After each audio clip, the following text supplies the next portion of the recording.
Okay, dulu. Apa khabar semua, sihat? Duduk rumah semua je? Alhamdulillah sehat. Sehat, alhamdulillah. Sihat. Apa buat kat rumah? Duduk je lah, keluar masuk, makan tidur je lah. Hujan doktor, hujan. Susah nak ke mana-mana. Sulaiman doktor. Banjir doktor. Banjir tempat awak? Dah ada yang banjir? Pantai Timur banyak banjir tu. Batu Pahat pun dah mula banjir tu. Okay, alright. Ramai lagi ni. Kita ada berapa? 40 berapa? 44 Total berapa? 45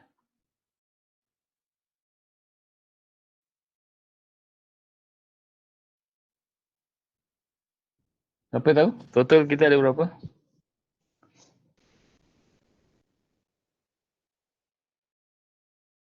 44 doktor. 44 orang. Itulah ramai lagi tak masuk ni. Ada yang fail ni Kang. Masih tak ada je dalam kelas ni.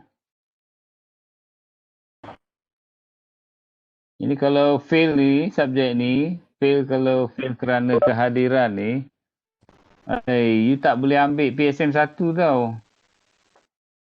Kena bagi tahu yang lain tu. Kalau tak lulus yang kaedah penyelidikan ni, tak boleh daftar PSM 1. So bila tak boleh daftar PSM 1, you akan tunda satu semester lah. Alright. Dan okay.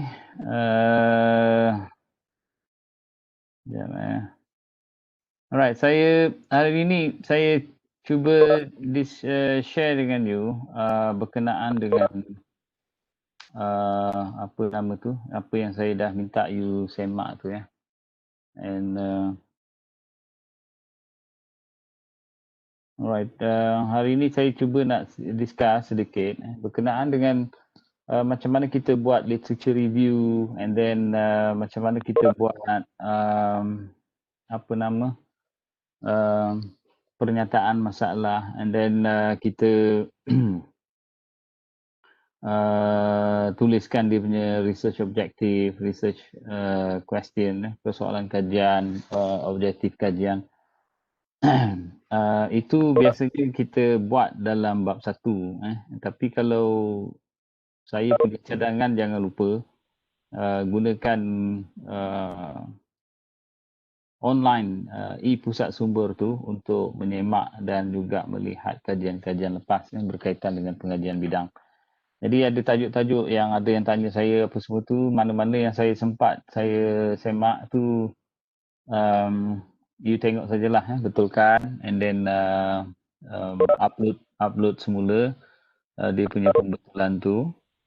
And kalau mana yang saya tak sempat tu, mungkin boleh rujuk dengan kawan-kawan, mana-mana yang saya telah berikan komen tu, you share dia punya perbincangan tu, dia punya komen tu, supaya you boleh betulkan mengikut komen yang diberikan. Itu dia punya proses lah. Jadi dalam bab 1 tu dan juga bab 2 tu kita dah tengok macam mana kerja-kerja melaksanakan kajian literatur, tinjauan literatur buat dan sebagainya tu. Latihan jadual yang kita berikan tu sebenarnya itu latihan untuk membuat bab 2. Bab 2 boleh dikembangkan terus, boleh dikembangkan.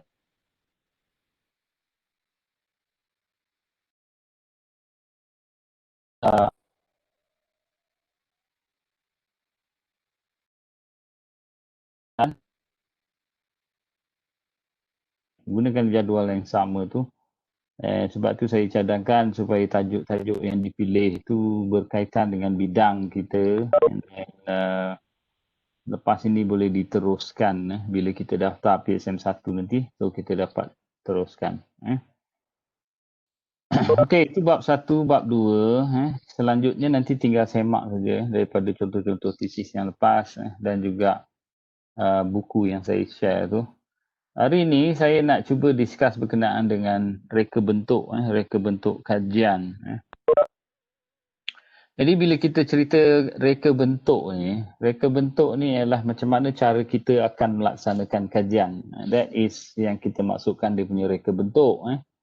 Jadi macam mana kita akan laksanakan kajian tu, and then apa perkara-perkara yang perlu kita jelaskan dalam penulisan bahagian bab 3 ni. Bab 3 tu kalau you tengok bahan yang saya dah share tu, you dah nampak apa dia punya maklumat-maklumat yang perlu dituliskan dalam bahagian bab 3 tersebut. Jadi satu daripadanya adalah reka bentuk kajian. So reka bentuk kajian ni macam tadi yang saya kata merujuk kepada macam mana kita nak laksanakan kajian kita. Okay? Macam mana kita nak laksanakan kajian kita. Jadi pada peringkat ini kita jelaskanlah apa pendekatan ataupun reka bentuk yang kita gunakan dalam melaksanakan kajian berkenaan. Jadi secara umumnya dalam penyelidikan saintifik ni ada dua pendekatan yang biasa digunakan iaitu pendekatan kualitatif dan juga pendekatan kuantitatif. So jadi you kena ingat persoalan ataupun reka bentuk yang kita nak gunakan ni sebenarnya berkait rapat dengan kita punya persoalan kajian dan juga objektif kajian. So, jadi kalau kita tengok objektif kajian dan juga persoalan kajian tu, daripada senarai persoalan dan juga objektif tu kita akan dapat kenal pasti apakah reka bentuk kajian yang akan digunakan. Itu dia punya kaitan dia lah. Jadi kalau kita menuliskan objektif kajian dan juga persoalan kajian tu secara tidak langsung dia memberikan gambaran kepada reka bentuk yang akan kita gunakan. Jadi dalam bahagian reka bentuk kajian ni ada beberapa perkara yang perlu yang kita jelaskan dekat situ ialah kaedah macam mana kita melaksanakan kajian. Jadi saya kata tadi secara umumnya kita dapat lihat orang membuat penyelidikan ni menggunakan dua kaedah ataupun reka bentuk iaitu kaedah kuantitatif dan juga kaedah kualitatif. So jadi dua itulah yang biasa kita jumpa. Cuma lately ni ada satu lagi pendekatan iaitu pendekatan gabungan di mana penyelidik itu menggabungkan dua pendekatan iaitu pendekatan kuantitatif dan juga kualitatif dalam kajian yang dilaksanakan. Dia tidak hanya gunakan kuantitatif ataupun kualitatif sahaja tetapi dia gabungkan kedua-dua. Itu pendekatan gabungan. Itu kaedah gabungan. Okey, sebagai perbandingan ni kalau kita nak tengok dekat sini ni dia punya beberapa perkara yang perlu kita jelas dan kita faham supaya kita tahu apa yang kita nak buat, macam mana nak buat, kenapa kita buat itu, kenapa kita pilih ini dan sebagainya. Jadi dia kata the decision of opting the approach is depends on the research problem. Tadi saya dah kata pemilihan sama ada kita nak guna kuantitatif ataupun kualitatif, dia bergantung kepada permasalahan kajian yang kita nak laksanakan. Kerana kedua-dua kaedah ni, kuantitatif dan kualitatif ni, dia mempunyai karakteristik ataupun ciri-ciri yang tersendiri, yang membezakan antara kedua-dua jenis pendekatan ni. Kalau kita lihat kat sini, as a comparison, it can be seen by looking at the several stages. Sebenarnya you daripada flow ni, you boleh nampak sebenarnya kajian itu menggunakan kaedah apa, kaedah apa yang digunakan. Daripada mula kepada research identification, macam mana kita mengenal pasti masalah, latar belakang masalah, kemudian sampai kepada peringkat pernyataan masalah, and then kita masuk kepada menyenaraikan fokus kajian dalam objektif dan juga persoalan kajian. Jadi dekat situ kita dah mula nampak apakah pendekatan yang digunakan. Dan pernyataan juga tu dalam boleh juga kita lihat semasa kita membincangkan tentang tujuan kajian tersebut dilaksanakan. Yang itu pun sama, dia berkaitan dengan apa yang kita dah senaraikan dalam objektif dan juga persoalan kajian. Jadi perbezaan ini juga dapat kita lihat semasa kita melaksanakan pengumpulan data. Pengumpulan data, macam mana kita menganalisis data, macam mana kita buat interpretasi dan juga menuliskan laporan akhir dalam kita punya projek kajian. Dalam hal ini kita buat PSM lah. Okay. Now, kalau you perhatikan dekat sini, now you tengok kat situ ada beberapa kata kunci yang you boleh nampak yang boleh dibezakan, nak membezakan antara kuantitatif dengan kualitatif. Kalau kuantitatif kat sini, description of trends or an explanation of the relationship among variables. You tengok dekat situ, variable you dah cuba cari kan, you dah buat you punya exercise hari tu. Ada variable bersandar, ada variable tidak bersandar dan apa nama tu, perkaitan antara kedua-dua variables. Jadi kalau you perhatikan dekat situ, kajian kuantitatif ini dia melihat perkaitan antara variabel. So itu dia punya kata kunci dia. Melihat perkaitan. Jangan lupa yang itu. Nanti kalau tak, nanti apa yang you buat tu nanti dia tak selari. Sebab dalam penulisan laporan dan juga activity research tu dia mestilah selari. Soalan kajiannya macam ni, objektif kajiannya macam ni, and then dia punya reka bentuk kajiannya macam ni pun dia mesti selari, dia tidak boleh berbeza. Okay.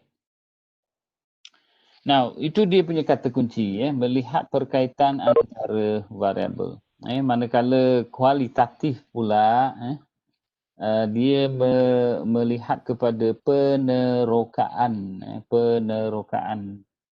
sesuatu masalah. Jadi dia bukan tidak ingin, tetapi tidak melihat perkaitan itu bukan merupakan tujuan utama. Okay, bukan merupakan tujuan utama. Itu kena ingatlah. Kalau di sini kualitatif ni dia nak cuba faham, detail understanding permasalahan yang sedang dikaji.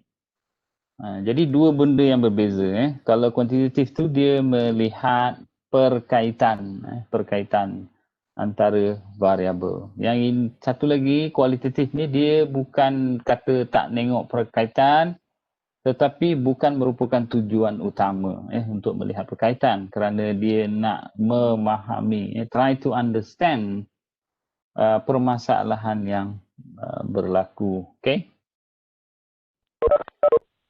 Now, kalau saya boleh bezakan, contohnya yang mungkin saya boleh gambarkan dekat sinilah. Sekejap.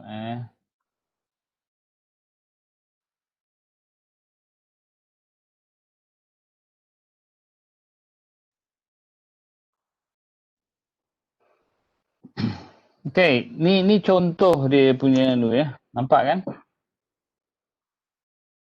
Nampak lah. Kalau you tengok persoalan kajian ni, ada dua ni. Kalau you tengok kuantitatif. Okay. And then satu lagi kualitatif. Okay. Ini antara contoh kalau you perhatikan dekat sini. Satu contoh soalannya. Okay. Mengkaji perbezaan. Okay. Alright. Satu lagi mungkin kita biasanya menuliskan persoalan kajian tu mengukur perkaitan. Tadi kan tadi kita kata relationships kemudian mengukur pengaruh. Jadi kalau cara kita menyusun ni pun kita dah nampak perkataan-perkataan je melihat perbezaan, perkaitan dan pengaruh. Okay. Jadi kalau you perhatikan dekat sini, bila sebut kuantitatif saja, perkataan kuantitatif itu sendiri berkaitan dengan kuantiti, iaitu mengukur, berkaitan dengan pernomboran. Okay. Kalau you tengok dekat soalan-soalan yang saya senaraikan ni, contohnya macam mengkaji perbezaan, mengukur perkaitan, mengukur pengaruh kan. Jadi dia bercerita tentang perbezaan. Kalau tengok perkataan perbezaan, beza. Kita nak tengok beza. Berapa besar perbezaan tu? Okay. Itu dalam kajian kita kan. Kita nak tengok berapa besar perbezaan tu. Adakah perbezaan hanya sedikit, sederhana ataupun sangat besar? Okay. Maknanya itu dia semacam satu perbandingan. Kita nak melihat perbandingan antara variabel tersebut. Kemudian kalau you tengok dari situ perkaitan, perkaitan tu, adakah perkaitannya sangat kuat, perkaitannya sederhana kuat, perkaitannya tak kuat, lemah dan sebagainya. So itu melihatkan berkaitan dengan kuantiti yang kita kata untuk mengukur perkaitan tu kita lihat berdasarkan skor yang dihasilkan, skor yang dihasilkan. Nanti kita tunjuk contohnya macam ni plus minus 1. Ini menunjukkan kekuatan. Jadi kalau you perhatikan dekat sini statistik pengukuran yang digunakan untuk mengukur perbezaan, perkaitan ataupun pengaruh ni adalah plus minus 1. Plus minus 1. Jadi dia punya continuum tu daripada minus 1 sampailah kepada plus 1. So itu dia punya between, dia punya pengukuran perkaitan. Semakin dekat kepada 1, dia merujuk kepada perbezaan, perkaitan ataupun pengaruh yang kuat. Lagi dekat kepada 1, dia adalah kuat. Lagi jauh daripada 1, dia adalah lemah. Contoh ni nanti kita akan tengok dalam perbincangan ataupun macam mana kita menganalisis data, melihat data kajian. Okay. Katakanlah dia punya skala dia negatif 1 sampai dengan 0. Sampai dengan 0. Okay. Negatif 1 sampai dengan 0. Ataupun satu lagi, 0 sampai dengan positif 1. Okay. Alright. Ini nak tunjukkan dia punya gambaran macam mana pergerakan dia. Kalau kita tengok kat sini kan, ini dia punya kontinuum dia lah. Kontinuum dia, macam mana kita melihat perkaitan ni. Kalau you melihat perkaitan. Bila dia ke kiri, semakin dekat kepada negatif 1, kita kata kekuatan itu semakin kuat. Bila dia gerak ke kanan sebab kepada positif 1, ini macam mana kita melihat dia tu kan. Bila kita melihat ke kiri ataupun ke kanan, cuma bezanya dekat sini adalah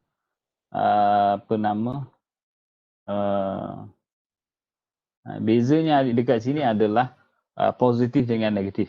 Kalau katakanlah perbezaan, perkaitan, pengaruh tu dia melihat ke kanan, ke kiri bergantung kepada hasil analisis data kita, right?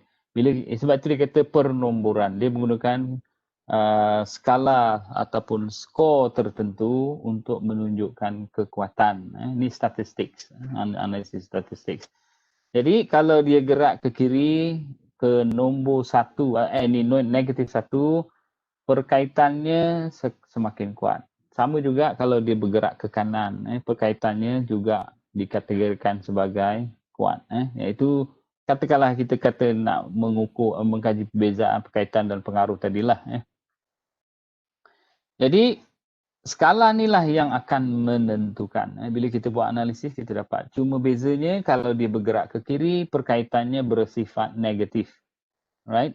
Itu beza dia. Kalau ke kanan, dia punya perkaitan, perbezaan ataupun pengaruhnya bersifat positif.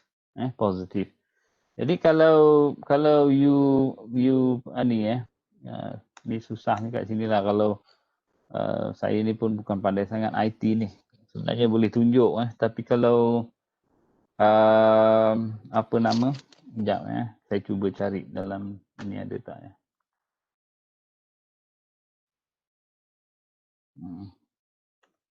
Sekejap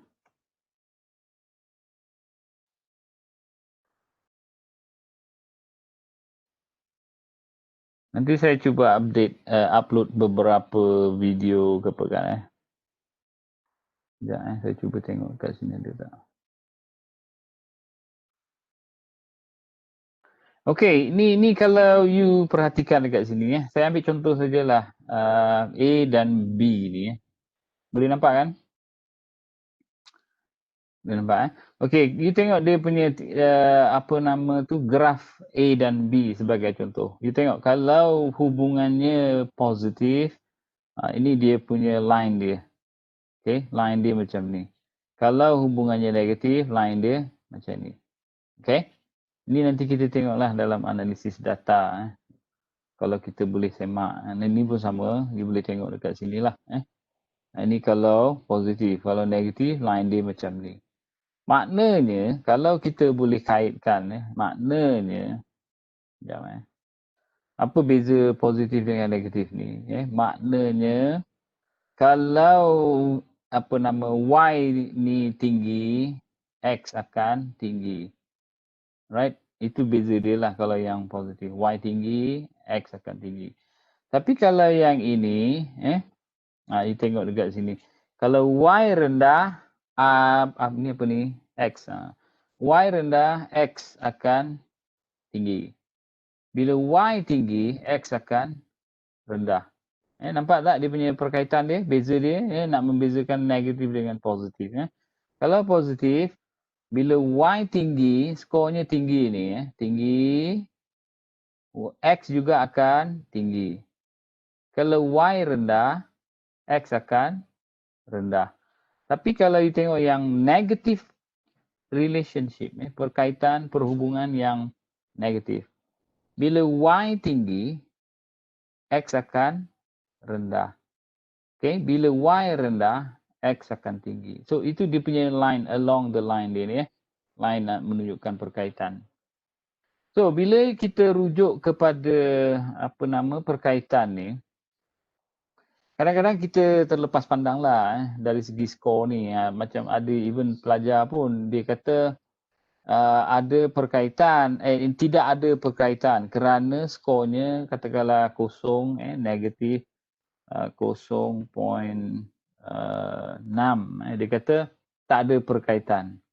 Okey, katalah nilai R. Ni saya sebut sikit-sikit nanti supaya faham. R sama dengan skornya negatif 0.6. Katalah skornya macam ni. Ada setengah pelajar ni dia kata tidak ada perkaitan kerana ada tanda negatif dekat sini. Skornya negatif. Tapi dia lupa bahawa tadi yang saya kata apa? Dia punya pergerakan dia adalah plus minus 1. Lagi dekat kepada 1, lagi tinggi dia punya skor perkaitan dia. Okey, itu dia kena ingatlah. Patutnya ini ada perkaitannya adalah kuat. Cuma perkaitan dalam bentuk negatif. Yang ini tadi ni. Yang ini tadi.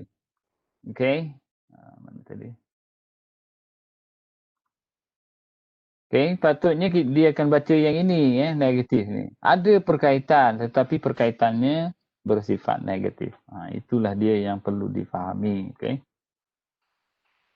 Kemudian ini contoh kajian kuantitatif. Nampak tak perbezaannya? Dia bermain dengan skor, statistik dan sebagainya. Sedangkan yang kualitatif ini, dan kualitatif ini, biasanya ditulis macam gini. Ya. Meneroka pengalaman seorang pelajar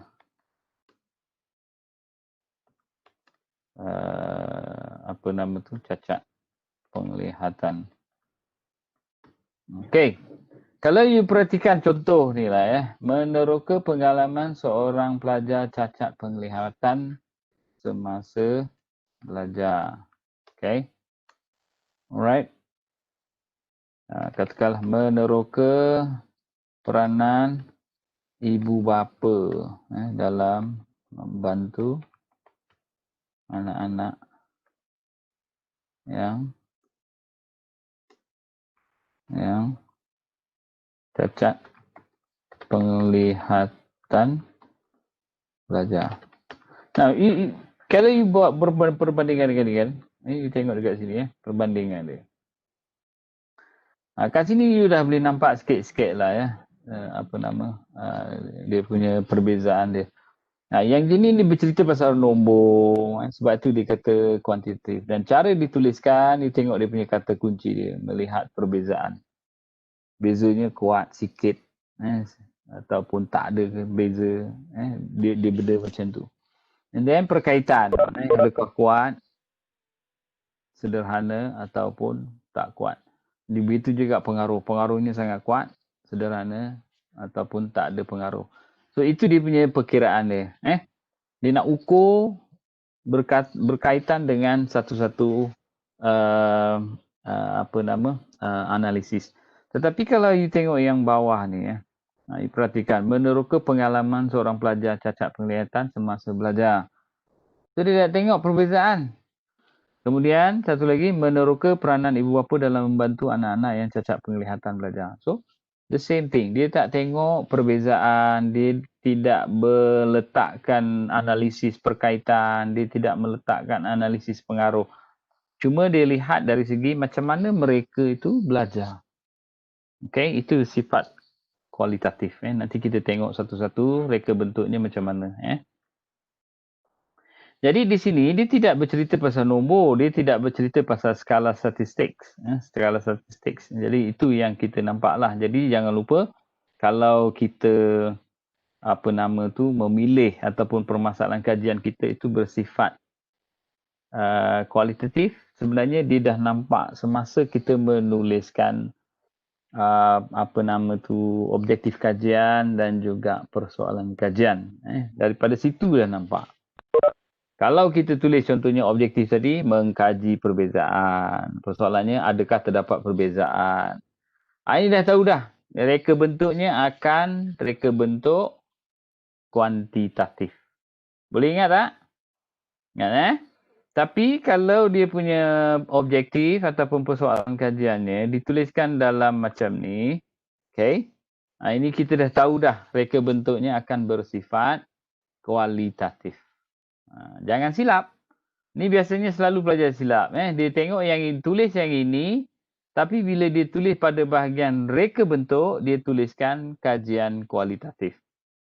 Ni dah tak sesuai. Dah tak sesuai. Sama juga meneroka pengalaman seorang pelajar cacat penglihatan semasa belajar. Tapi dia punya analisis, dia punya reka bentuk, dia kata nak tengok pengaruh dan sebagainya. So ini pun sama. Dia dah terbalik. Tak sesuai. Jangan lupa yang itu. Ini saya selalu sebut macam inilah. Tapi nanti bila submit proposal tu masih lagi juga memasukkan maklumat yang salah, terbalik macam ni. Alright, ada soalan? Ada? Nak tanya, Ya, kalau macam objektif kita tu, kita letak macam mengkaji faktor dan sebagainya tu, itu dikira kualitatif ke? Ya, betul. Nampak tak? Pengaruh, faktor kan. Baik, Sebab doktor. kalau dia bergantung kepada apa yang kita nak tengok. Kalau cuma nak tengok faktor saja, right? Kalau nak tengok faktor, apa faktor-faktor. Tapi bila you kata dalam hal melihat faktor itu, you kata you nak tengok sejauh apa ni faktor-faktor yang mempengaruhi. Kan? Itu antara kata kunci yang dia boleh menjurus kepada kajian kuantitatif. Kadang-kadang sebab apa? Bila kita nak buat kajian yang melihat, contohnya macam tadilah yang you tanya tu, nak lihat faktor. Jadi sebenarnya kalau nak lihat faktor, kaedah kuantitatif ini lebih mudah dilaksanakan berbanding kaedah kualitatif. Itu dia. Sebab tu bila kita kata kita nak lihat faktor, biasanya kita akan cadangkan dilaksanakan kajian kuantitatif. Sebab supaya lebih mudah. Contohnya kalau apa nama tu, kalau kita nak tengok faktor, kita bagikan dia soal selidik. Soal selidik, minta dia tikkan, tik. Dari situ kita analisis dan kita nampak faktor apa yang paling tinggi, kedua tinggi, ketiga tinggi dan paling rendah faktor. Jadi daripada situ kita boleh nampak, okey, faktor ini yang paling dominan, faktor ini yang kedua, faktor ini yang ketiga dan sebagainya. Itu lebih mudah daripada kita kalau apa nama tu explore data secara kualitatif. Biasanya kita interview dia kan. Kita interview dia. Ini kita tanya satu-satu. Kan memakan masa kan. Masanya pun panjang. Jadi kita pun letih buat kajian. Tapi kalau kita kasih survey, okay, biar dia tik saja. Tik. Kejap dia selesai. Paling tak sampai 5 minit dia dah boleh tik apa yang kita nak. Kadang-kadang tapi kalau kita interview ni, makan masa yang panjang. Sebab kita nak tanya satu-satu faktor. Cuma kelebihan kualitatif ni, bila kita kata kita tanya dia faktor A, katalah faktor ibu bapa, mungkin dia boleh memberikan penjelasan, dia boleh explain faktor ibu bapa tu macam mana. Itu kelebihan kajian kualitatif pula. Kalau kuantitatif ni you tik, that's it. You tak boleh nak explore. Okay, macam mana katalah faktor ibu bapa tadi tu memainkan peranan dalam proses belajar kanak-kanak yang cacat penglihatan. The same thing, kadang-kadang kita pun lupa. Macam contohnya, kita nak mengkaji tentang cacat penglihatan atau dengan kata lain buta. Dia pelajar ni buta, tak nampak apa. Jadi, kalau kita nak buat kajian pun kita kena sesuaikan siapa yang kita nak kaji. Contohnya kalau macam tadi, pelajar yang buta, cacat penglihatan, buta, tak nampak. And then tidak ada kemudahan braille. Braille. Okay, tidak ada kemudahan braille. So, kadang-kadang kita nak buat kajian kuantitatif ni kadang-kadang menjadikan masalah. Menjadikan masalah. Sebab dia tak boleh baca. Kecuali kalau kita bacakan satu-satu soal selidik tu. Soalan satu, bacakan. Okey, kita sebut respon yang dia nak. Kita kata, bla bla bla bla, pilihannya adalah setuju, tak setuju, sangat tak setuju dan sebagainya kan. So dia rasa yang mana? Saya rasa saya kurang setuju. You tolong tikkan. Pun boleh. Itu pun kalau kita buat jenis macam tu. Okay. Jadi balik kepada yang ini, dia punya perkaitan dengan reka bentuk ni, dia sangat rapat antara yang kita tulis dalam objektif kajian dan juga persoalan kajian dengan reka bentuk yang kita akan gunakan. So jadi kalau ini kita dah tahu dah reka bentuknya adalah kuantitatif. Yang ini pula adalah reka bentuk kualitatif. Okay. Alright, ada soalan lagi? Ada soalan lain?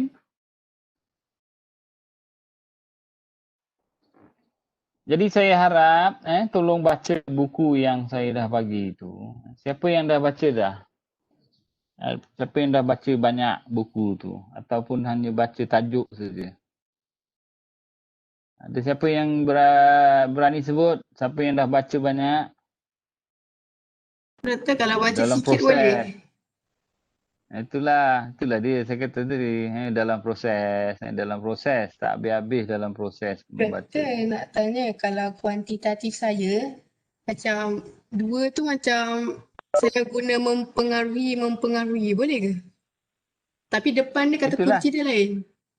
Apa dia? Cuba sebutkan. Mengenal pasti faktor yang mempengaruhi. Yang kedua meneliti kesan yang mempengaruhi. Okey, sekejap saya tulis dulu terus. Kalau tak nampak. Apa tadi? Mengenal pasti faktor yang mempengaruhi. Yang kedua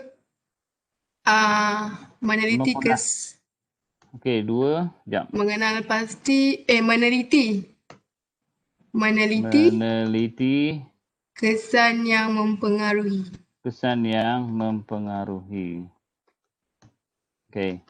Okey, sekarang ni ni ayat ni tak lengkap kan. Macam atas ni saya tunjuk sikit lah. Okey, alright. Cuba you lengkapkan. Mengenal pasti faktor yang mempengaruhi apa? Kebimbangan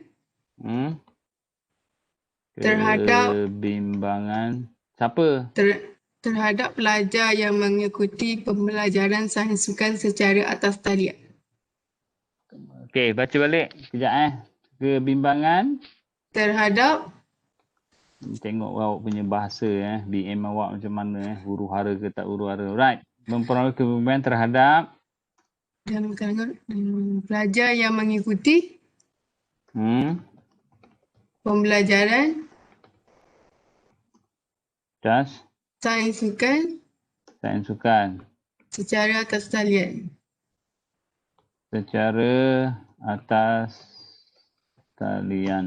Okey. Mengenal pasti faktor yang mempengaruhi kebimbangan terhadap pelajar Dalam kalangan. Cuba betulkan ayat mengenal ni. pasti faktor yang mempengaruhi kebimbangan dalam kalangan pelajar yang mengikuti pembelajaran sains sukan secara atas talian. Apa? Okey, cuba betulkan. Ayat ni pun tak sedap tadi tu. Kebimbangan siapa? Kebimbangan pelajar.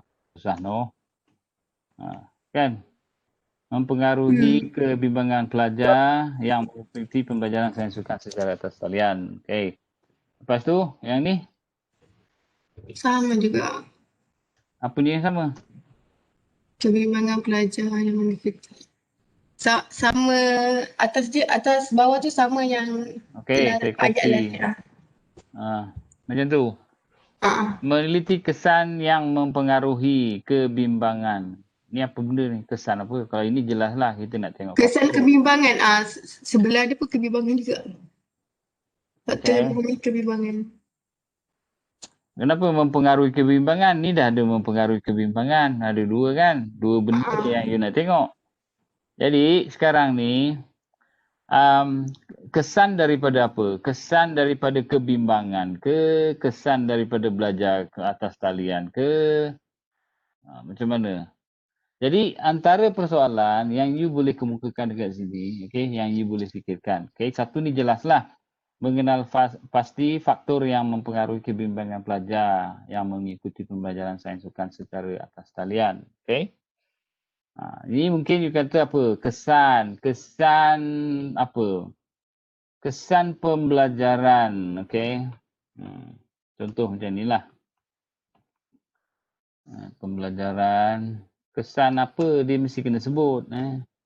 Ini kena jelas kat situlah. Kesan pembelajaran atas talian, terhadap, kesan terhadap. Ini bahasa. Jangan bikin malu bahasa. Apa ni? Nak jadi cikgu ni. Kan cikgu pun bahasa lintang pukang pelajar di sekolah habislah macam tu. Meneliti kesan pembelajaran atas talian terhadap apa? Terhadap apa? Belajar. Terhadap keberkesanan. Keberkesanan pembelajaran pelajar. Ini contohlah kata macam tu. pelajar sains sukan. Okey. Katalah macam tu. Meneliti kesan pembelajaran atas talian terhadap keberkesanan pembelajaran sains sukan. So kat sini you dah nampak lah. Memang kajian kuantitatif kan? You nak tengok kesan. Satu lagi yang mempengaruhi, faktor yang mempengaruhi. Okey, kat situ kita dah nampak. Kecuali kalau kita tulis macam ni. Meneroka faktor yang meneroka faktor-faktor yang mempengaruhi, mempengaruhi bla bla bla bla. Jadi kita nak tengok dia punya faktor yang mempengaruhi itu sebenarnya macam mana keadaan, kan? Satu lagi katakanlah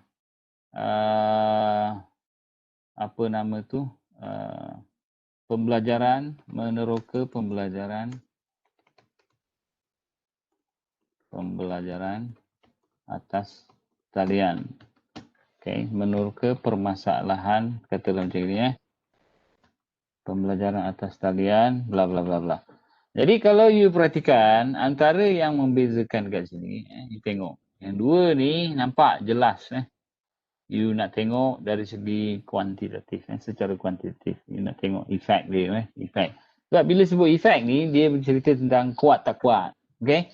Kuat tak kuat. And then faktor ni yang mempengaruhi tu, you nak tengok macam mana sama ada faktor yang mana yang paling mempengaruhi. Paling mempengaruhi. Sedangkan yang nombor 3 dan 4 tu, kita dah nampak dia menjurus kepada kajian kualitatif. Meneroka faktor yang mempengaruhi. Satu lagi, meneroka permasalahan pembelajaran atas talian. Right? So itu yang nampak dia punya perbezaan. Kuantitatif dan kualitatif. Okay?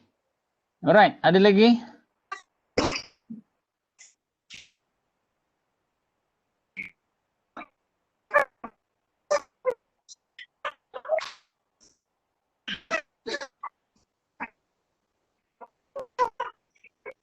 Doktor. Nicholas.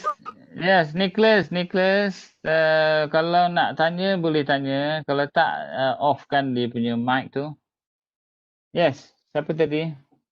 Saya Iman nak tanya. Okay. Kalau contohnya dia punya objektif tu, ayat kat depan dia meninjau sejauh mana faktor, itu dia ke arah kuantitatif ke? Itulah saya kata, kalau katakanlah tadi, okey, contohnya meninjau apa? Meninjau sejauh mana faktor, contoh. Meninjau sejauh mana faktor. Lepas tu? Faktor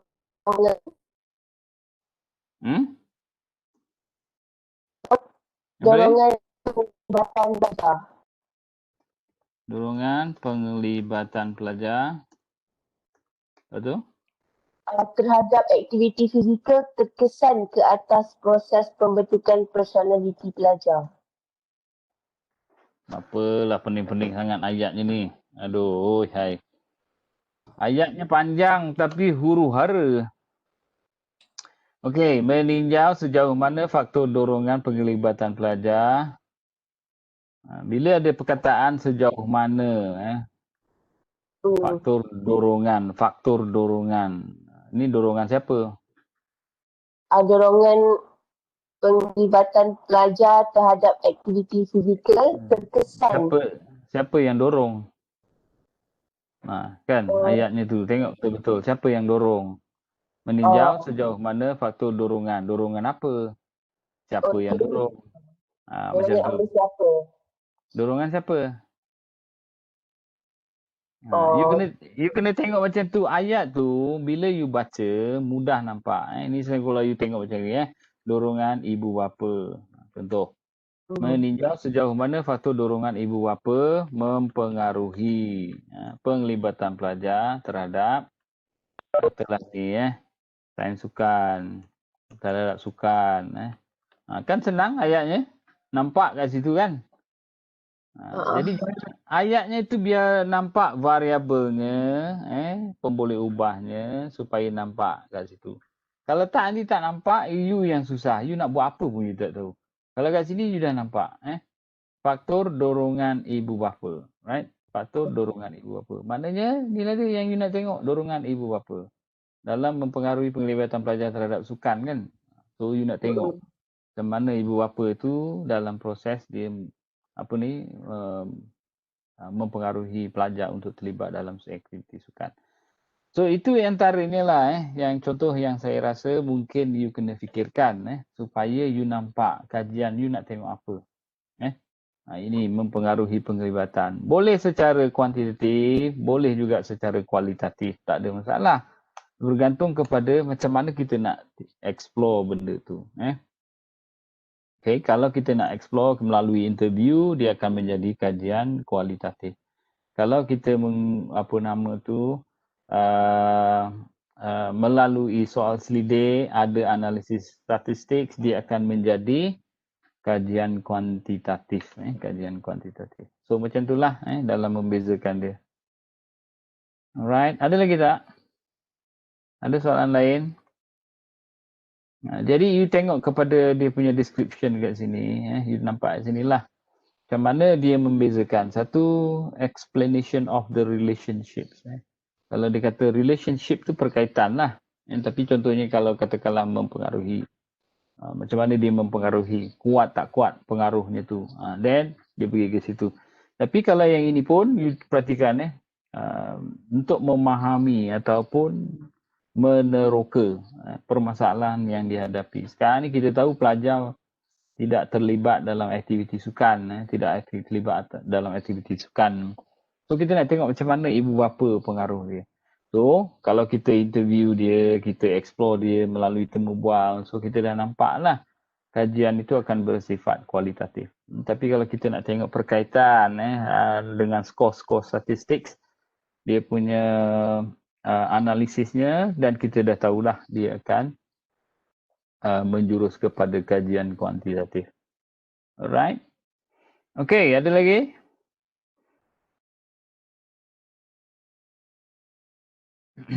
Now, kalau you tengok dekat sini, tadi kita dah sebut dia lebih spesifik dan boleh diukur. Macam ni, seek measurable, observable data on variables. Yang ini general, broad. Maknanya dia umum dan kita explore satu persatu. Seek to understand the participants' experiences. Sebenarnya ini pun sama experience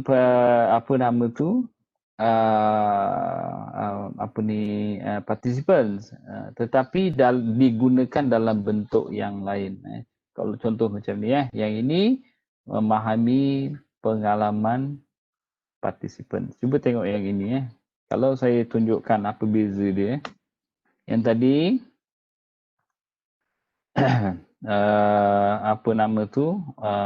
dua perbezaan yang kita boleh lihat. Katakanlah kita buat kajian survey. Okay.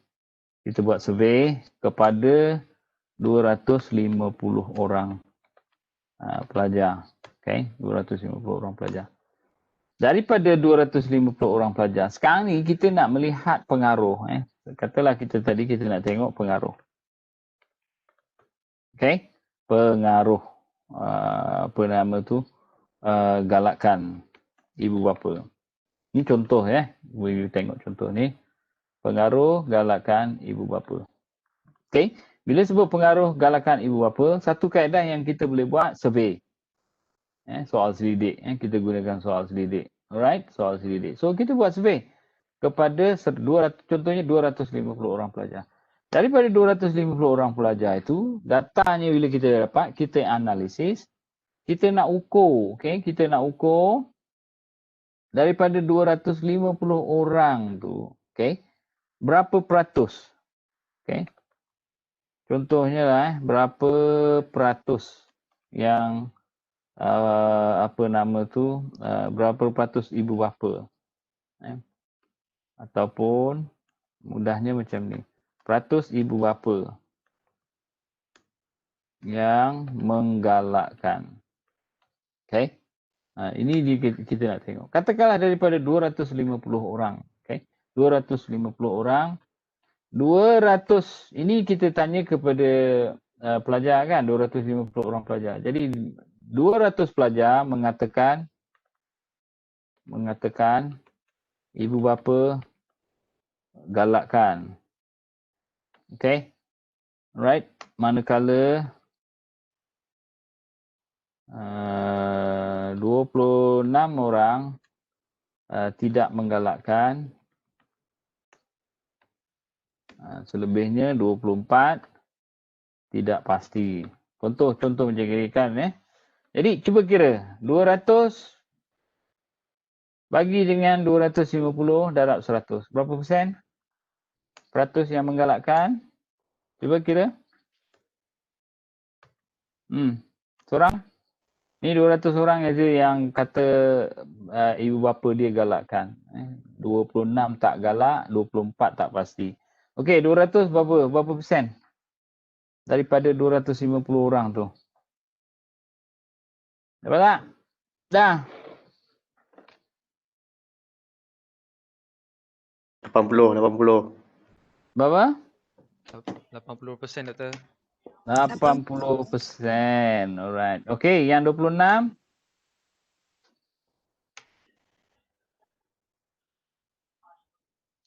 10.4. Ha? 10.4.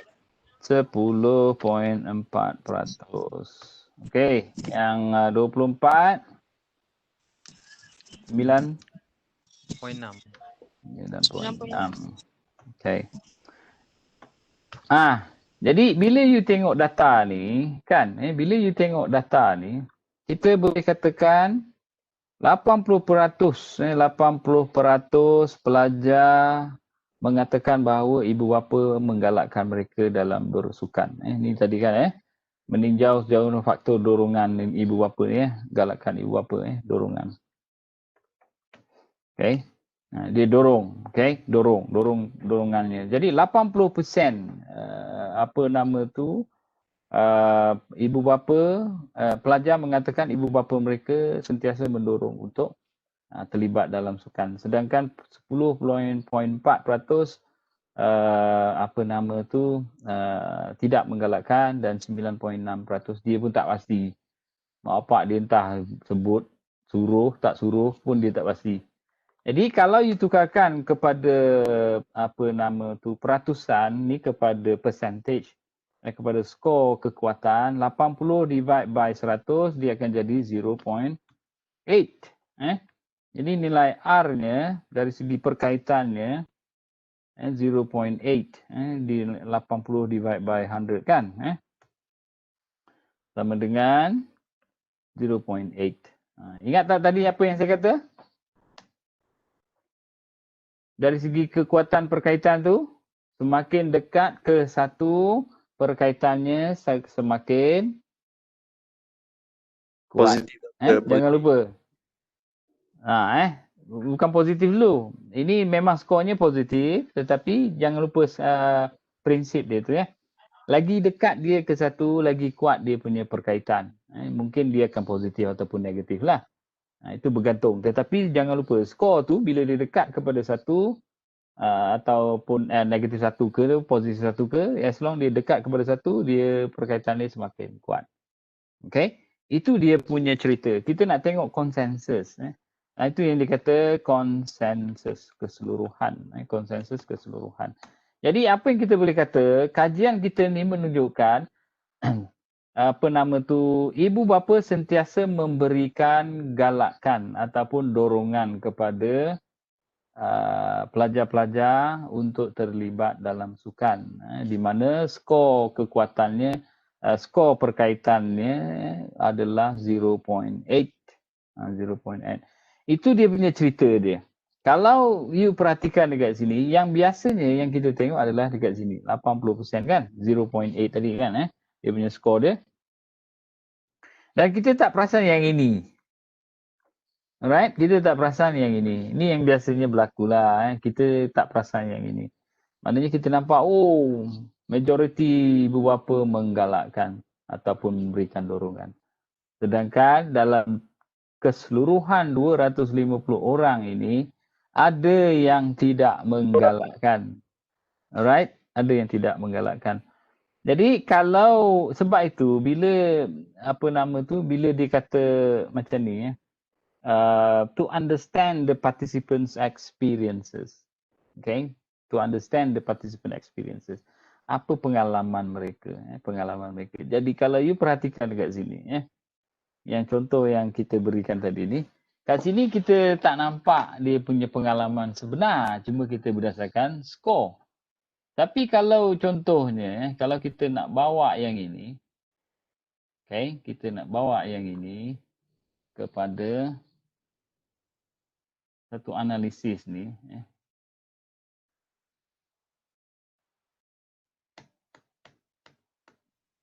okay. Kalau kita nak tengok yang ini, kita akan dapatlah, kita nampak dia punya cerita, konsensus dia 80%. Okay, 80%. Cuma yang kita perhatikan dekat sini, daripada keputusan kita, kita kata dia punya konsensus jawapan dia kepada macam ini. Majority, ni biasanya keputusan kajian yang kita sampaikan dalam penulisan. Ibu bapa mendorong pelajar-pelajar untuk terlibat dalam aktiviti sukan. Ini dia punya cerita. Mungkin kita akan tambahlah manakala hanya 10% saja yang tidak menggalakkan. Itu cerita dia. Alright? Cerita dia. Tetapi kita tak faham kenapa mereka digalakkan, kenapa mereka tidak digalakkan, kan? Dan kenapa mereka tidak pasti. Sebab tak ada jawapan dekat sini. Data yang kita nak sebut berkaitan dengan kenapa mereka tak digalakkan, kenapa mereka tak pasti. Tak ada jawapannya di sini. Right? Kita tak boleh nak explain. Itu jadi kekurangan itulah yang diteruskan dengan kajian kualitatif. Okay? Sebab itu sekarang ni orang cenderung buat kajian menggunakan kaedah gabungan, kaedah gabungan, iaitu dia buat analisis statistik ni, okay, dia dah dapat, tapi dia tak boleh nak explain kenapa, macam mana mereka ni didorong ataupun macam mana ibu bapa mendorong. Dia tak boleh nak jawab, dia tak boleh nak explain, dia tak boleh nak terangkan. Sama juga kenapa 10.4% tu tak galakkan. Dia pun tak boleh nak explain, tak ada jawapan. Jadi itulah dia kadang-kadang orang sambung ataupun menambah data itu dengan mendapatkan data kualitatif, iaitu dilaksanakan secara interview. Bila dia buat ni, barulah dia dapat dia punya data dia. Contohnya katakanlah kita ambil sini, kita taklah ambil 200 orang, 250 orang. Interview ni, kalau nak interview 250 boleh, tapi berapa tahun you nak habiskan PSM. Jadi sebab itu dalam banyak kajian, dalam kajian kualitatif ni, dia tak ada memerlukan jumlah yang ramai, sebab dia tidak memerlukan konsensus. Sebab contohnya yang dalam contoh ambil mudah, kalau walaupun di sini 80% ibu bapa menggalakkan, okay, 80%. Tapi kalau kita tanya dia sorang-sorang, kita tanya dia satu-satu, cara mereka digalakkan ni berbeza-beza. Okay? Cara mereka digalakkan ni berbeza-beza. Sama juga dengan yang 26 orang ni. Cara mereka tidak digalakkan pun berbeza-beza antara satu orang dengan orang yang lain. Jadi kualitatif ni dia mengambil kira keunikan seorang ataupun setiap individu. Jadi sebab itu dia tidak melihat konsensus. Konsensus ini maknanya apa? Konsensus ni ialah persetujuan ramai. Persetujuan ramai. Maknanya daripada 250 orang tadi, persetujuan ramainya apa? 200 orang. Tetapi kualitatif dia tak tengok macam tu. Dia tak tanya persetujuan ramai. Tetapi yang dia nak tengok adalah macam mana mereka melalui pengalaman tersebut. Iaitu dia nak tahu cara mana mereka ni didorong, cara mana mereka ni dilarang, cara mana, kenapa, macam mana dia boleh jadi tak pasti. Jadi bila kita interview, macam-macam cerita kita jumpa. Macam-macam pengalaman kita dapat. Itu yang kita kata perbezaan antara kuantitatif dan kualitatif. Okay? Ini satu sebenarnya bukan nak kata kuantitatif lebih baik ataupun kualitatif lebih baik. Tetapi dia ada nature dia yang berbeza. Okay? Nature yang berbeza. Kuantitatif dia nak melihat kepada persetujuan ramai ataupun konsensus. Tetapi yang kualitatif pula dia nak tengok pengalaman setiap individu tu sebagai unik. Alright. Okay, ada soalan. Ada soalan. Jadi kalau you perhatikan dekat sini dia kata dalam bahagian data collection tu, collecting data, kuantitatif ni dia collecting data using instrument with preset questions and responses. And then gathering quantifiable data. Nicholas tolong offkan you punya mic.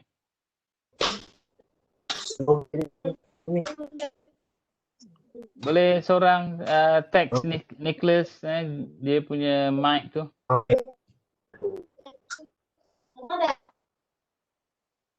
Okay, now dia punya cerita satu tadi instrument with preset questions and responses. Yang kedua quantifiable, quantity data. Collect and then yang ketiga collecting information from a large number of individuals. Jadi kumpulannya besar. Tadi kan 250 kan. Sedangkan kualitatif pula dia mengumpul data menggunakan format yang bersifat umum, Sebab bila kita interview orang ni, memang kita ada sediakan senarai soalan, apa yang kita nak tanya. Cuma kadang-kadang bila kita bertanya orang ni, siapa yang pernah interview orang? Pernah, Ada siapa kat sini? Nah, doktor. Kongsi. Okey, siapa cuba cerita sikit apa pengalaman awak melaksanakan interview? Ada senarai soalan tak yang ditanyakan? Ada, ada doktor. Okey, apa yang you tanya masa tu? Cuba cerita pengalaman sikit. Macam saya buat kajian tentang sejarah macam mana tertubuhnya kedai gunting rambut tu. Okey. Soalan dia macam biasalah, saya tanya owner dulu, lepas tu berapa lama dah tertubuhnya kedai gunting rambut ni. Okey. Lagi saya akan tanya tentang berapa saya tanya biasa keuntungan sepanjang dia dah meniaga perkhidmatan gunting rambut ni. Cuma ada certain soalan yang saya tak dapat nak tanya sebab mungkin dia tak dapat nak jawab. Macam contohnya peringkat tertinggi yang dia pernah capai. Contohnya pernah masuk pertandingan gunting rambut ke, macam tu lah. Okey. Itu soalan tu yang you tanyalah masa tu. Okey, siapa lagi tadi? Cuba cerita sikit.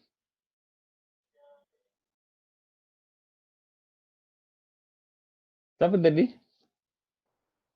Tak perasan tadi siapa yang pun pernah Ya, doktor.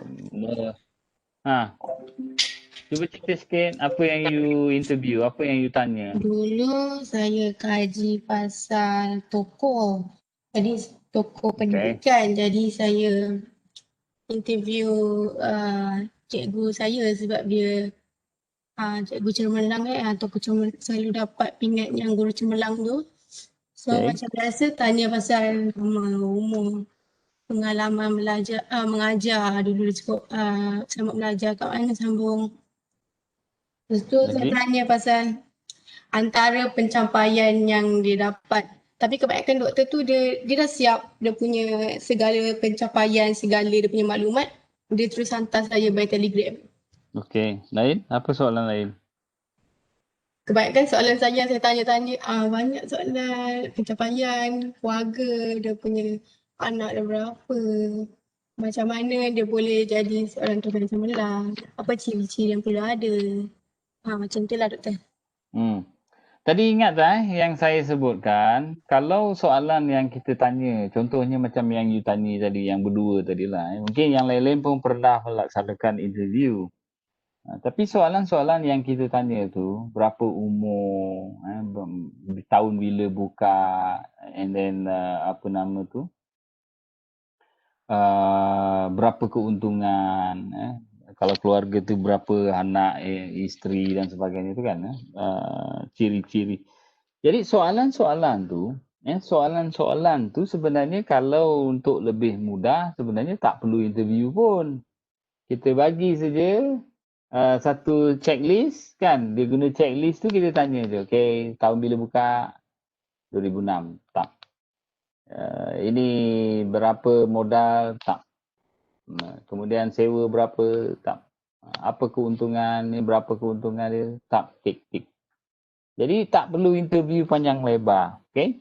Sebab kita cuma nak tanya data-data yang macam tu. Biasanya kalau kita guna data soalan-soalan yang macam tu, kita tak guna interview yang dimaksudkan interview sebenarnya. Kita cuma nak dapatkan survey. Macam kita kata survey. Kita nak kata orang meninjau sahaja. Sedangkan kalau you nak lihat dari segi kajian kualitatif, tadi soalan yang you tanya tadi, kan contoh yang paling baik yang biasanya digunakan yang macam ni yang tadi yang kita sebut apa nama to understand the participant experiences. Satu soalan tadi yang you cuba tanya adalah ciri-ciri guru cemerlang, right? Ciri-ciri guru cemerlang. So itulah dia contoh soalan yang berkaitan dengan ni understand the participant experiences. So ciri-ciri guru cemerlang. So jadi nak tanya tu ciri-ciri guru cemerlang tadi at least ada dua kaedah. Satu, you nak tanya apa? Nak tanya apa? Adakah you tanya pengetahuan dia saja ke ataupun memang pengalaman dia melaksanakan ataupun dia mengamalkan? Dua benda. Kalau kita tanya apa pandangan cikgu tentang ciri-ciri guru cemerlang? Jadi kita tanya yang pertama. Kita hanya tanya yang pertama. So kita tik apa yang disebut. Tetapi kalau yang kedua ni, kita nak tengok ciri-ciri guru cemerlang tu yang diamalkan oleh dia. Yang pertama tadi hanya pengetahuan, dia belum tentu amalkan.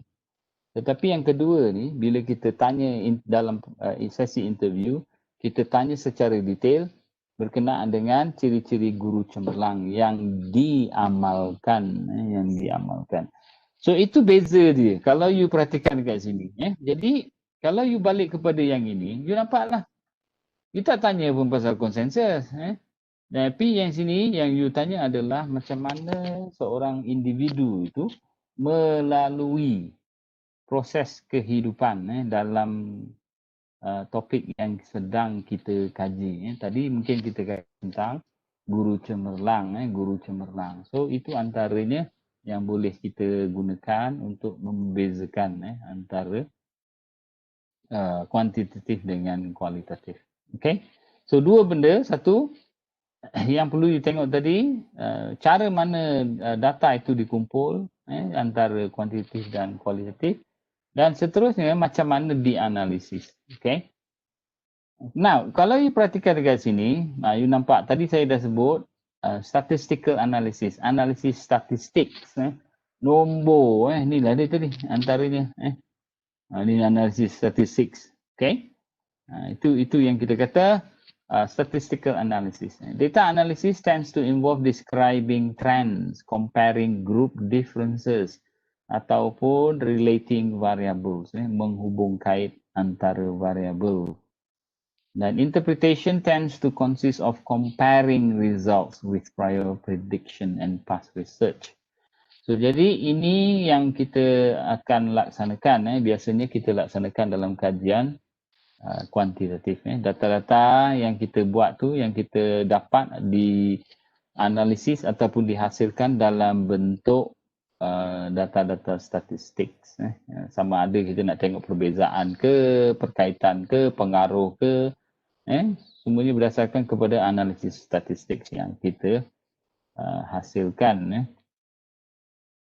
Manakala kualitatif ini ialah hasil interview, hasil interview. Saya bagi contoh macam inilah ya. Sekejap ya.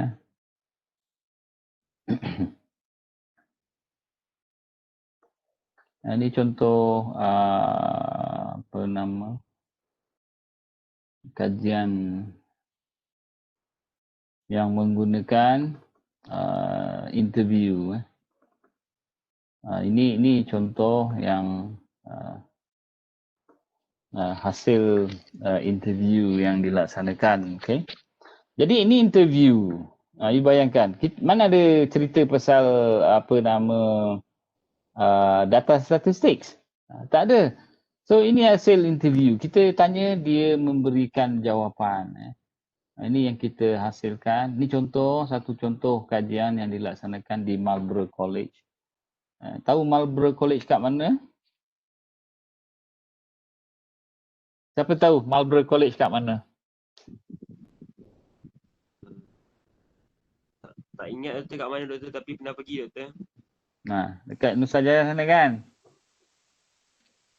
Dekat Nusajaya. Siapa yang kalau pergi ke Nusajaya tu, area situ Nusajaya, area Edu City di Nusajaya, situ Marlborough College. Marlborough College tu ada dalam dunia ada dua je. Satu dekat UK sana lah, dekat UK. Ini yang kedua.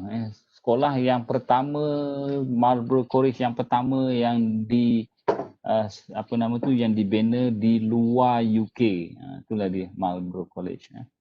So kita pergi interview dia untuk meneroka tentang permasalahan yang mereka hadapi dalam proses membangunkan sekolah di Edu City. So inilah antara komen yang dia berikan. So jadi daripada komen ni, bila kita interview, cara mana kita nak interview adalah kita tulis balik apa hasil interview kita. Hasil interview. Inilah dia hasil ni. Kita tuliskan dulu. Kita typekan dulu. Apa yang diberikan. Itu yang dah dianulah ya. Yang transkrip yang sudah dikodkan. Yang ini yang belum dikodkan. Hasil interview tu berdasarkan soalan. Ini tak kodkan lagi ya. Tapi inilah dia hasil perbualan antara saya dengan pengetua di sekolah berkenaan. Itu yang dikata context of text analysis. Cara kita nak menganalisis berbeza. Yang sini guna statistik, analisis statistik, SPSS. Biasanya kita guna software SPSS. Yang ini gunakan macam-macam lah. Ada orang guna, ini pun sama, manual pun boleh, gunakan software pun boleh. Ini pun manual boleh, software pun boleh, tak ada masalah. Bergantung kepada kita punya keselesaan. Cuma yang dianalisis saja yang berbeza lah. Yang ini text analysis. Jadi bila kita dah interview dia, cara mana kita nak analisis adalah pertama kita kena type semula daripada A sampai Z, daripada mula sampailah habis melalui perbualan tu kan kita rekodkan, kita dengar, kita type semula. Jadi bila kita type semula, inilah dia yang telah di type semula inilah yang akan kita analisis. Alright, yang akan kita analisis. Okay, contoh macam ni ya. Apa benda makna dia cakap ni ya. Certainly speaking to people in Singapore, there's no doubt about it. A lot of people reticence come to Singapore because they don't have the choices of education you might be providing here in Edu City. Because there are students and the schools are there but not enough places available. Kat sini kita dah nampak lah. dia bercerita tentang ni providing dia punya education provider. Singapore ada tapi tak cukup. They don't have the choices of education you might be providing. Mungkin education kat Singapore tak cukup yang diperlukan. Lepas tu, there are students in the schools are there but not enough places available. Okay, facilities pun tak cukup. Tempat untuk belajar tak cukup. Itulah dia proses menganalisis. Okay. Tapi kita kena tu, kita tak boleh dengar sambil analisis. Tak boleh. Susah, tak boleh nampak. Itu dia punya perbezaan dia. Jadi data analysis, descriptions and themes. Apa dia punya? Tadi macam tadi saya tunjukkan tu lah. Oh, dia maksudnya ini. Macam tu. Alright, now jadi interpretation tends to consist of stating the larger meaning of the finding. So, apa dia punya makna dia? Okay. And then reporting and evaluating research. Kalau you perhatikan dekat sini macam mana, research reports tend to use standard fixed structures and evaluative criteria. Researchers tend to take an objective and unbiased approach. Bezanya dekat sini, research reports tend to use flexible emerging structure. Kenapa dia kata gitu? Kalau yang ini, dia kata fixed structures. Maknanya kalau you nak buat analisis, contoh macam ni lah. Sekejap saya ada tak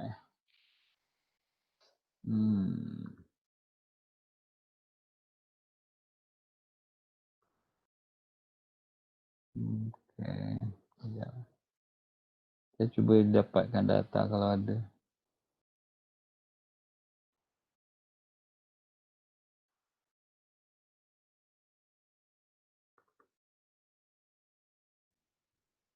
Data.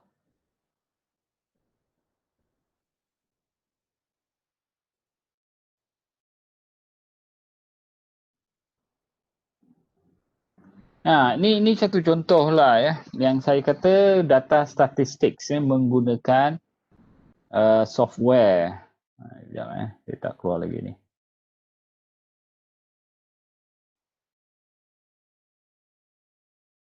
Masih boleh nampak lagi kan saya punya screen? Nampak data, nampak. Okay, good. Now, ni data statistik yang kita dah masukkan. Okay, data statistik. Jadi dia kata kenapa dia kata fix yang kita gunakan data analisis tadi tu, dia kata fix standard fixed structures and evaluative criteria. Contoh yang macam ni, you nak apa? You katakanlah you nak analyse. Okay, saya kata okay, katalah you nak tengok apa kat sini, macam-macam ada kan. You nak tengok dari segi frequency, apa yang you nak tengok? Jantina. Contoh macam tu ya. And then okay. Okay. Tapi kita kena masukkan dululah data ni. Kalau tak nanti kita tak boleh nak buat analisis. Kita tak boleh nak buat analisis. Ini dia punya hasil dia. Kat sini kita nampak lah. Right. Oh, laki-laki. Padahal bila kita masukkan ni, bila kita masukkan kat sini, kita tak kira lagi pun. Kita masuk je. Katalah ni jantina. Dalam statistik ni, nanti kita dalam data analisis kita discuss lagi lah. Dalam data statistik ni, dia mesti nombor. Dia tak boleh bukan nombor. Sebab tu nanti kat sini contohnya ni jantina, lelaki, kita tinggal bagikan kod. Oh, okay. Value 1 sama dengan laki-laki. Value 2 sama dengan perempuan. Value 1 labelnya laki-laki. And then kita add, masukkan sini. Lepas tu tulis lagi satu. Value 2 dari sini perempuan. Kita add. Jadi kita tekan OK. Bila OK, data ni nanti bila kita nak analyze, kita dah tahu dah. Satu ni wakil sebagai menunjukkan laki-laki, 2 ni menunjukkan perempuan. So, bila kita run dia punya analisis, dapatlah yang ini. Ni dia. Okay, kita tahu 357 adalah lelaki, 203 adalah perempuan. Total 560. Sedangkan ada 15 orang dia tidak memberikan menandakan jantina. Kadang-kadang kita tak boleh nak halang, tak boleh nak marah sebab dia tak nak cerita dia ni laki-laki ke perempuan. So dia biarkan kosong. So kita tak boleh buat apa-apa. Kita tak boleh buat apa dari segi tu. Sebab kita nak paksa dia pun kita tak boleh. Ini yang dikatakan fixed structures. Fixed structures. Maknanya kita dah ada analisisnya. Cuma sekarang ni lebih mudah lah. Kita ada software SPSS. Dari sini kita nak apa sajalah you masukkan dekat sini. Descriptive, you nak tengok apa. Cross tabs pun boleh. Apa semua. You nak tengok correlation, semua ada. Regression, sebut saja kat sini. Non-parametric test pun boleh. Semuanya ada. Nanti kita tengok satu-satu. Dalam buku tu jangan lupa tolong semak tu ya.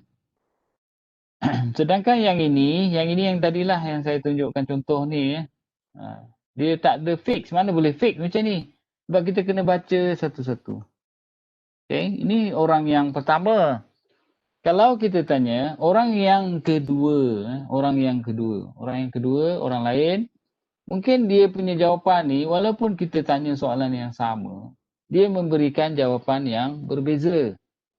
Jadi kita kena baca pula yang dia punya satu macam tu. Okay.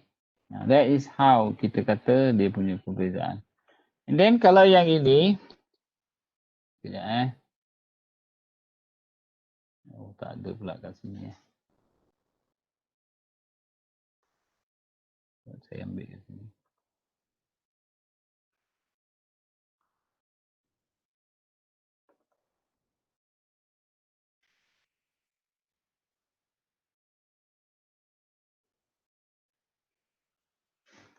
Nah, kalau you perhatikan dekat sini bila kita kata dalam hal kita melihat ni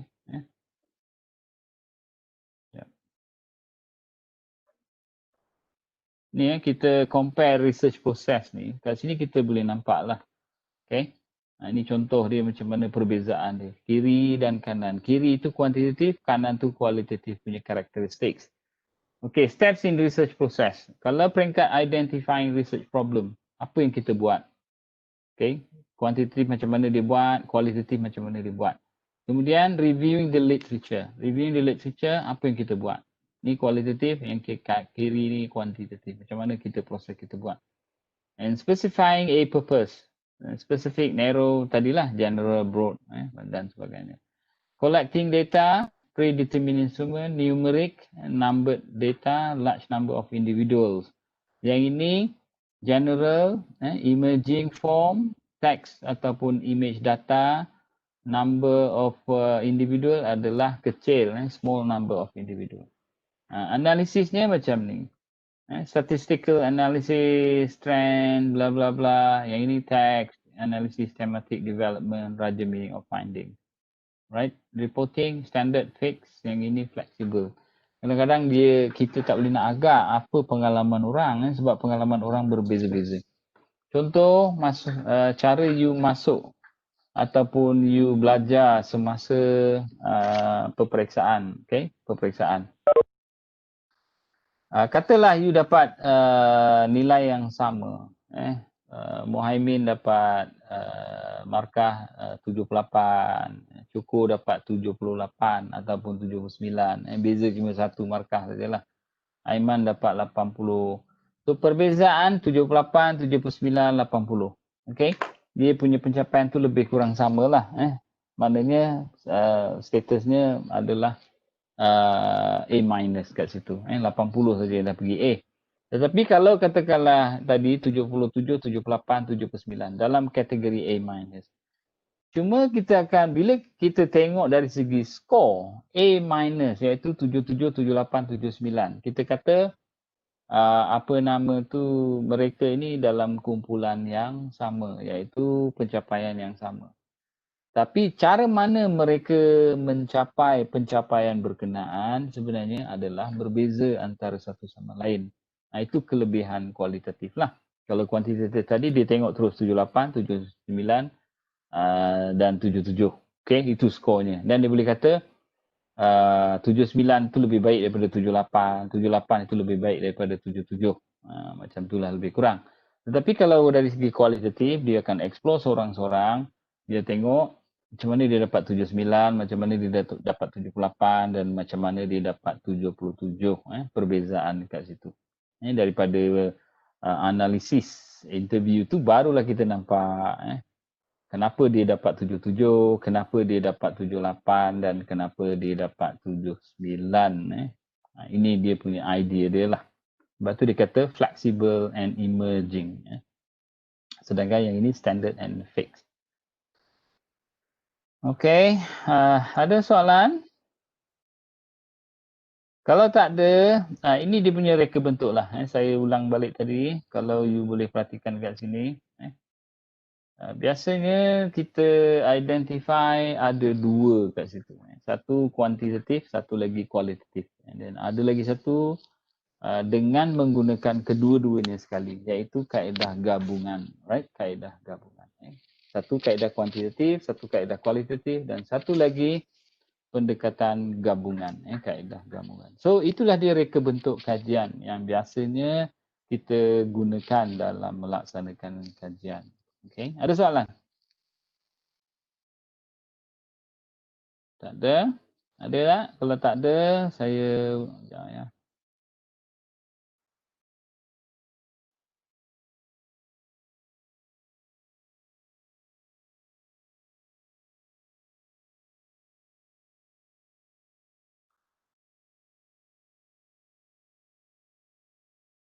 Okay, sekejap ya.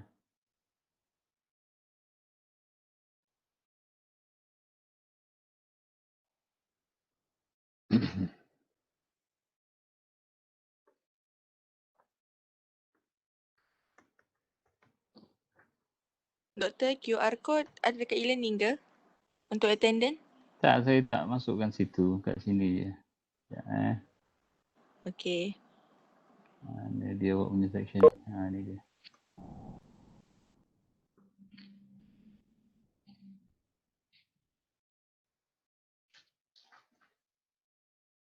Okay, boleh scan sekarang.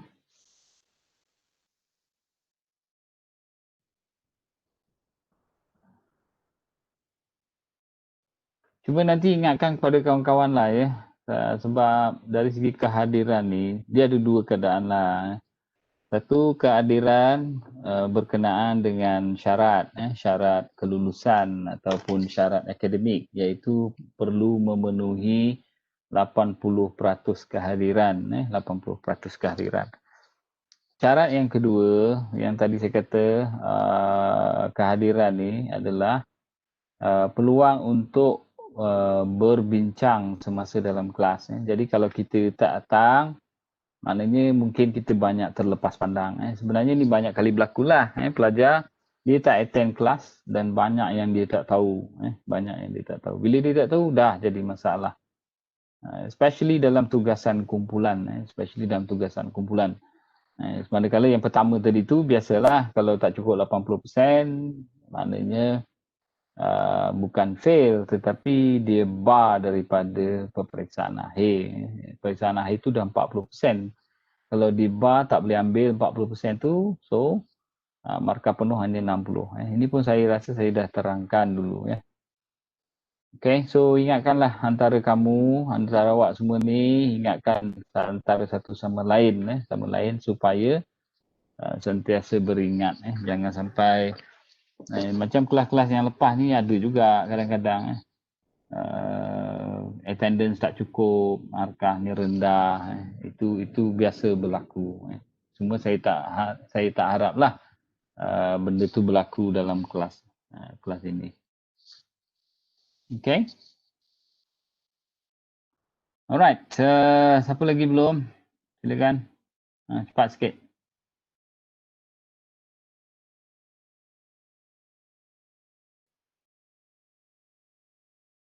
Baru 30.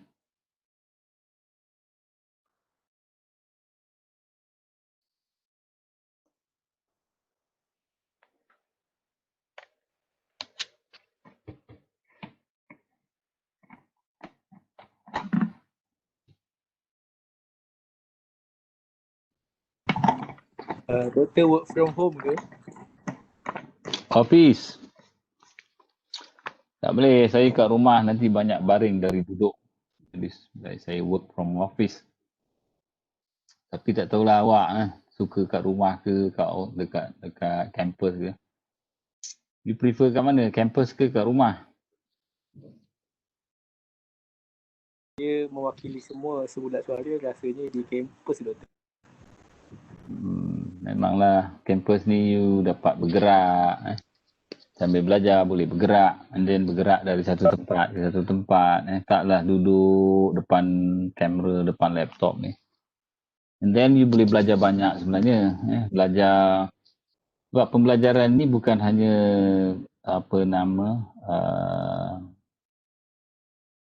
berkenaan dengan topik pembelajaran sahaja, tetapi sebenarnya belajar daripada banyak benda.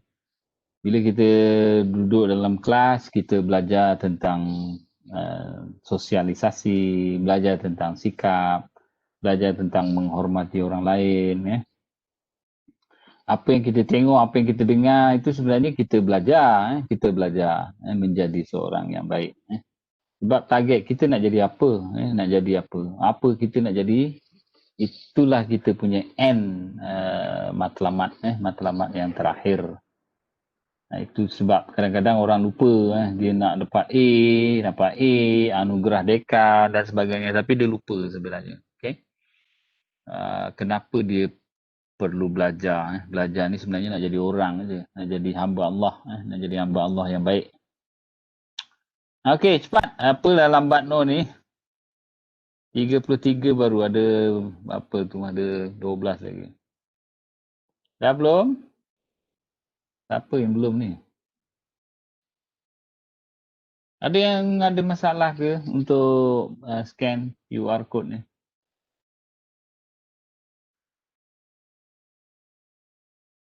Okay, kalau tak ada, so saya assume ya, ada masalah dari segi internet tu ya. Alright, now saya tutup saya punya sharing, and ni yang apa nama tu, yang dah scan ni terus hilang ya, ada yang beberapa orang yang cabut terus. Right, last, ada apa nak tanya? Silakan.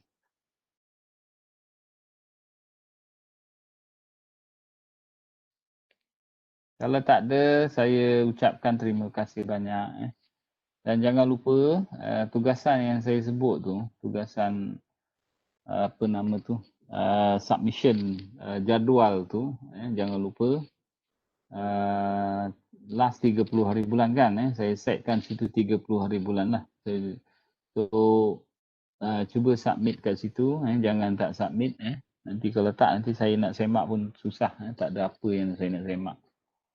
And then sambil tu dah boleh start lah kerja dengan kawan-kawan berkenaan dengan menyiapkan proposal dan juga selepas itu nanti simulasi data, analisis simulasi data. Jadi kalau saya bagikan contoh tadi tu, yang macam analisis data tu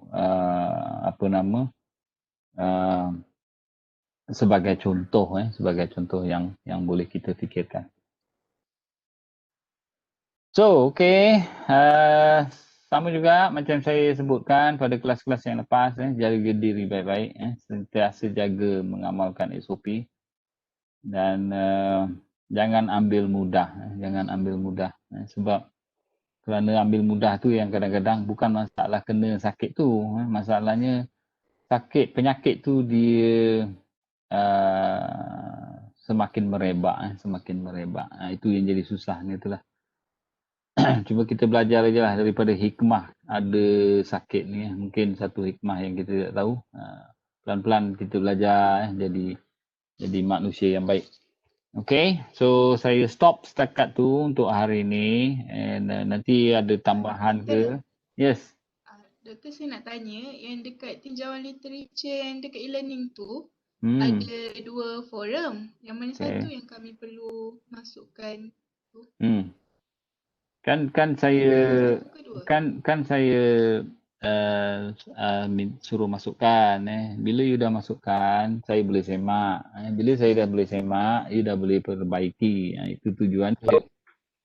Jadi kalau tak dimasukkan, macam mana nak disemak? Jadi itu dia punya tujuan dia lah. Ada 1 dan 2.